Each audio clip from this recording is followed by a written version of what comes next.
The first thing about jazz is that since its creation, about 100 years ago, it's been this unbelievable engine of bringing people from different communities together. So it starts in New Orleans, created by African Americans, but with the participation of, everyone else too.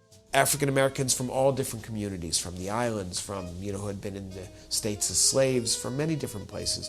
And what you have is not only is the music a melting pot of different musical styles, but more importantly, it was only in the jazz clubs and people listening and dancing and playing to jazz together that you have all different kinds of Americans from different races, different ethnicities, different religions, all coming together.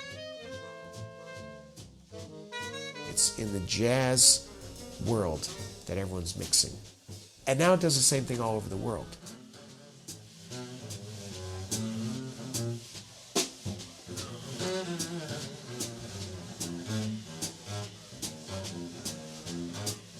I think it was somebody at ECA wrote to me and said they'd like you to go to Pakistan to do a program for a couple weeks. Would you be interested? And I wrote back, with huge capitals, yes, yes, yes, yes, exclamation mark, for down the page. I just accepted for everybody. I know these guys. We've been to, all around the world together, and I knew how excited they would be.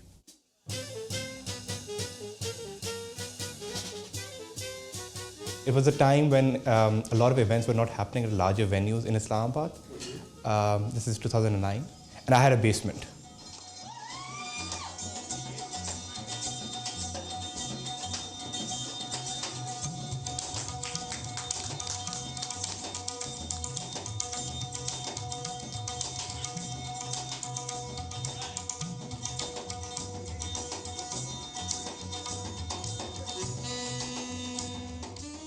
Up till then, our experience had been that most musicians who came from abroad, because of all the stories they hear about Pakistan and what you see on the news, are slightly uptight, are tense, are slightly wary, are closed. But the Ari Roland quartet was just extraordinary.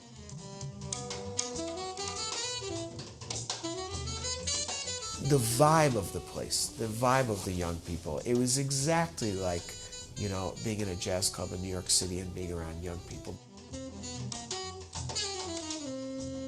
We were just like, there was hardly any space between the performers and the audience. It was all just cramped into one room. So it was a very intimate experience. Half the people are sitting in my room, some people are sitting back in the kitchen. People from the embassy were there. I remember the cultural attaché at that time, Constance, she was there. And she was sitting in one corner. Like everyone was like, there was no protocol or anything. Everyone was just engaging. Music was the common denominator everyone had.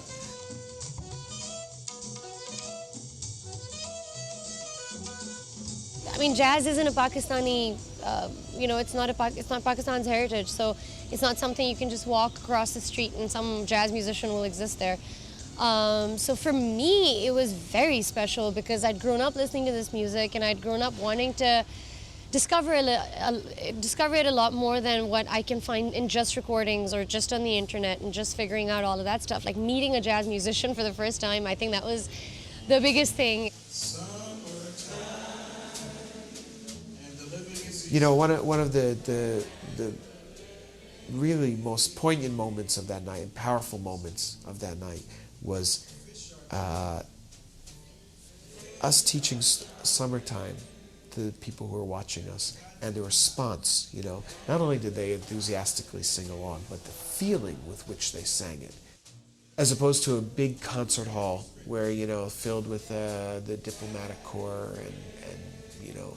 and where some may want to sing very enthusiastically, some may think that it's not what you're supposed to do if you're, in that position. These are young people who feel uninhibited. It's their place, not letting whichever voices want to tell you, you can't do that. That they're not going to be shut up. And I think they have that you could feel it in the way they were singing. It's like a protest song.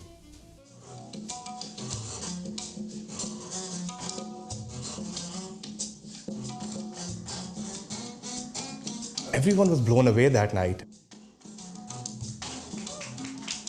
You just bared your soul, even without trying, on the bandstand together with somebody you just met.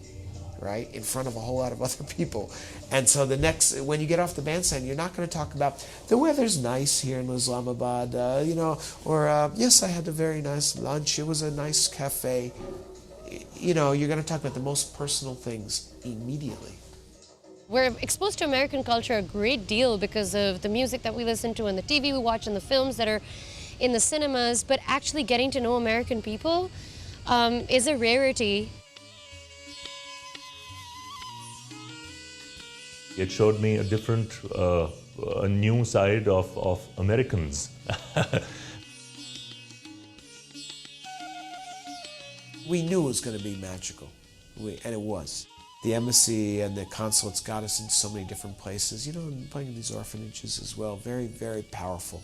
Each day we just look at each other, and my friend Chris would say, "Wow, Ari, you're never going to top this," And we still have that feeling, It means a lot to us. It means a tremendous amount every time we go there.